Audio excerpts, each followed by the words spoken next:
Sais-tu qu'il existe des zones où le marché envoie des signaux clairs de changement de direction? Dans cette vidéo, je vais t'apprendre à repérer ces zones, les tracer et surtout comment les utiliser pour prendre des trades. Et en bonus, je vais te partager deux de mes confirmations que j'utilise pour rentrer en position. Une zone de support, par définition, c'est là où le prix va être rejeté plusieurs fois, mais toujours en direction d'une hausse. Inversement, une zone de résistance, c'est là où le prix va être rejeté plusieurs fois, mais en direction d'une baisse. C'est des zones qui sont très importantes sur le marché puisque c'est là où le prix réagit la plupart du temps. Donc il faut savoir les repérer et les trader, et c'est ce qu'on va voir tout de suite dans les prochaines sections. Graphiquement, ces zones, elles peuvent avoir plusieurs formes différentes. Dans le meilleur des cas, on peut avoir un range latéral, tout simplement, donc quelque chose comme ceci, puis la forte accélération. Donc du coup, on va tracer le point haut et le point bas du range, et ça sera du coup notre zone de support. Mais une zone de support, ça peut aussi se repérer graphiquement comme ceci. Donc une pause avec un point haut, un point bas, puis une forte accélération. La même chose pour une zone de résistance, donc on aura une pause puis une forte accélération à la baisse. Donc on tracera notre point bas et notre point haut, et ça définira du coup notre zone de résistance. Donc on va passer tout de suite à des exemples concrets. On va commencer par tout simplement tracer certaines zones de support et résistance qui peuvent être intéressantes.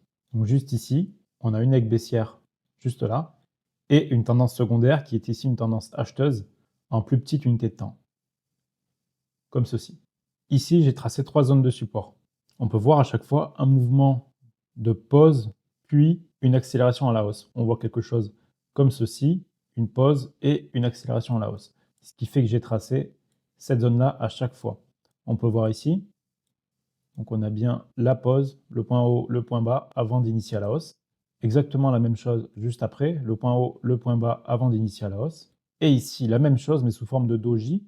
Donc là, c'est vraiment en plus petite unité de temps, mais on a bien la même chose, on aura quelque chose comme ceci, si je descends, puis une accélération à la hausse. Et on peut voir qu'à chaque fois, ces zones-là, eh bien, ça a été des zones de support qui ont bien fonctionné.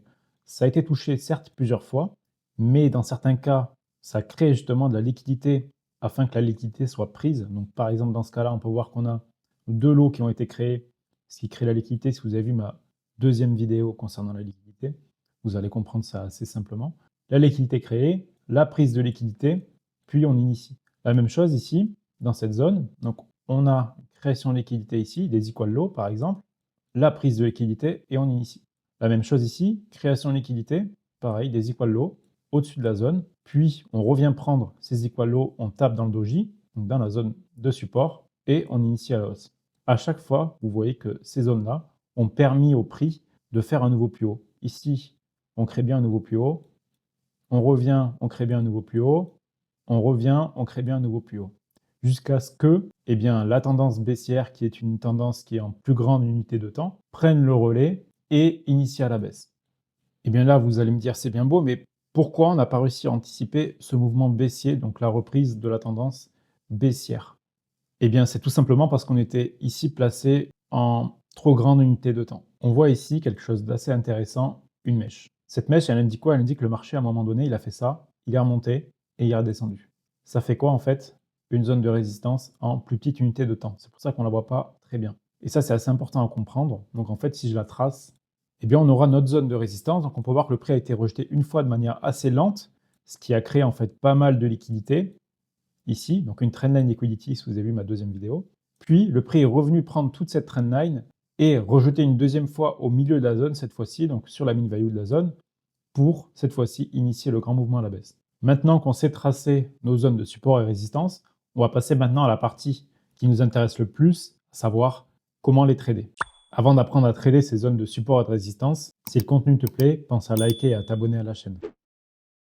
Pour entrer sur ces zones, pour moi, il y a deux méthodes différentes. Une méthode dite agressive, donc une méthode en plaçant un ordre limite sur la zone avec un stop loss safe. Donc cette méthode-là, pour moi, elle peut s'appliquer à deux endroits. Soit à l'entrée de la zone, c'est-à-dire avec une entrée par exemple sur une zone d'achat ici à l'entrée de la zone et un stop loss en dessous, ou bien sur la mean value de la zone, c'est-à-dire à la moitié de la zone. Donc là, je vous conseille de tracer un Fibo 50% sur la zone. Et dans ce cas-là, eh bien, on rentre sur la mean value, donc au 50%. Donc ici, par exemple, on rentre ici avec un stop loss au même endroit sous la zone. Donc ça permettra de raffiner notre entrée, donc avoir un stop loss plus tight et du coup avoir potentiellement un RR, risque-reward ratio, qui sera plus important. Et il y a une méthode dite conservatrice qui va permettre, dans la majorité des cas, d'éviter certains stop loss, mais par contre, on ne sera pas sûr de rentrer en position, puisqu'en fait, on va tout simplement attendre une confirmation sur notre zone. Cette confirmation, eh bien, elle peut avoir des dizaines et des dizaines de formes différentes. C'est ce qui fait la beauté du trading, c'est qu'on peut avoir plusieurs traders qui ont la même zone, mais qui ne vont pas attendre forcément les mêmes confirmations. Donc ça va dépendre bien sûr de chaque trader. Moi, je vais vous donner deux de mes confirmations que j'utilise la plupart du temps dans cette vidéo. Donc c'est tout d'abord une confirmation de type lecture de bougie. Si vous avez vu ma deuxième vidéo concernant la liquidité, vous la connaissez déjà. Donc c'est tout simplement attendre une mèche, donc une rejection de la liquidité, puis une englobante derrière. Et malheureusement ici, dans les cas des zones d'achat, donc les zones de support, il n'y a aucune mèche puis englobante. On a à chaque fois des mèches, des mèches, des mèches, mais les englobantes en fait se font vraiment attendre et du coup le marché part assez rapidement de notre zone tout simplement d'action. Donc, dans ces cas-là, je ne serai pas rentré en position grâce à cette confirmation. C'est un peu le défaut d'attendre, d'avoir une méthode conservatrice. Oui, ça va éviter certains stop-loss, mais dans certains cas, ça va tout simplement faire un gros manque à gagner puisqu'on ne va pas pouvoir rentrer dans le trade puisque la confirmation n'apparaît pas, mais que le prix part quand même dans notre direction. Dans le cas de notre zone de vente, donc dans notre zone de résistance, on a bien la rejection de la liquidité avec la mèche, puis l'englobante dans la même zone peu de temps après. Donc là, j'aurais pu rentrer en position en exécution immédiate en vente avec un stop loss au-dessus de la mèche, puisqu'on a une autre confirmation. Et voilà, potentiellement trader la continuation de cette tendance, donc potentiellement aller chercher le lot. La deuxième confirmation que j'utilise quand j'attends le prix sur une zone de support ou de résistance, c'est une confirmation de structure, c'est-à-dire que je vais attendre de voir, par exemple, sur notre zone de résistance, une tendance en petite unité de temps qui commence à être baissière. Donc dans ces cas-là, je vais pouvoir tracer une nouvelle zone de résistance en plus petite unité de temps et me placer tout simplement sur celle-ci, donc avec par exemple une entrée à la vente à l'entrée de la zone et un stop loss au-dessus. Et la même chose pour de l'achat, on peut avoir quelque chose comme ceci, et dans ces cas-là, je pourrais me placer sur la zone d'achat qui est juste ici pour potentiellement trader la continuation.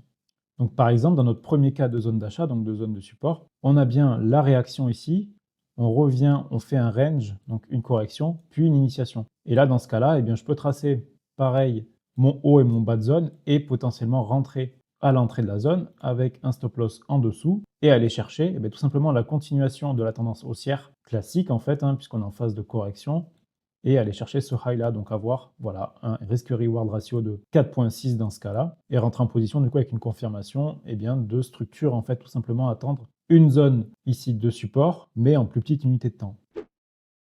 Donc là, vous avez vu la puissance de ces zones de support et de résistance. Maintenant, ce qui est difficile sur le marché, c'est de savoir les filtrer, puisque si je tracerais toutes ces zones de support et de résistance dans ce graphique, il y en aurait des dizaines, et c'est pas le but, puisque le graphique serait illisible. Et pour filtrer ces zones, il faut tout simplement utiliser d'autres concepts, comme les structures de marché ou bien la localisation. La localisation, j'en ferai une vidéo très prochainement puisque c'est un concept qui se marie très bien avec les structures de marché. Et c'est d'ailleurs le concept qui m'a permis de filtrer les zones de support et de résistance dans cet exemple. Si le contenu t'a plu ou t'a déplu, n'hésite pas à laisser ton avis en commentaire. Et moi, je te dis à bientôt et bon trading.